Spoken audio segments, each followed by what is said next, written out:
నిజమైన దేవుడు ఒప్పుకునే మనుష్య జీవన విధానం వైపుకు రావాలనుకుంటున్నారా? మీ ఎదురుగా నేను చూపించే ఒకే ఒక్క ఉదాహరణ ప్రభువైన యేసు క్రీస్తు.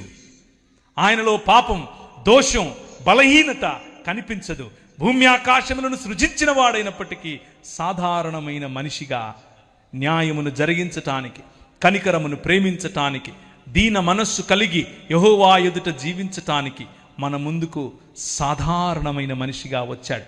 ఆయనే ఏమని చెప్తున్నాడు అనంటే, అందరినీ పిలవండి, అందరినీ, కనబడే వారందరినీ పెండ్లి విందుకు పిలవండి.